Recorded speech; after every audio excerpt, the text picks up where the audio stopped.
Good evening, I'm Alicia Richards. Dennis has the night off.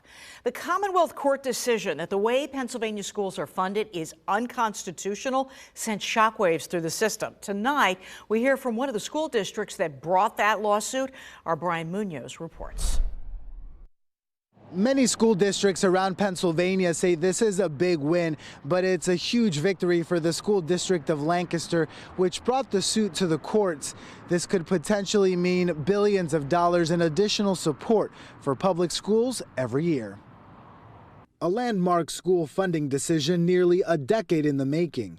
A Commonwealth Court judge found that the state has not fulfilled its obligations to Pennsylvania public school students, especially those in the poorest parts of PA, and that the state's funding system is unconstitutional. The School District of Lancaster was one of 6 districts to bring the suit, and former Superintendent Damaris Rao says this decision will have consequences for generations to come. This is a decision that's good for all kids. This is not just about the students here in SDOL.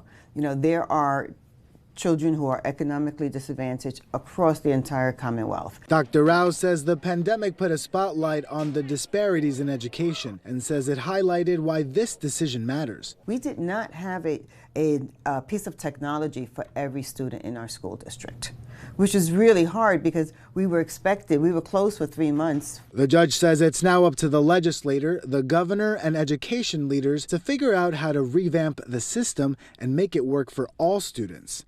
And we will work hard to ensure that that obligation remains even while this case is on appeal. In a statement, House Republicans who were defendants in this case called the decision disappointing but not surprising. Leader Brian Cutler said the problems existing in our public education system go well beyond funding, adding that many of our public schools often lack real accountability and have been captured by special interests and bureaucrats who put their needs above that of students.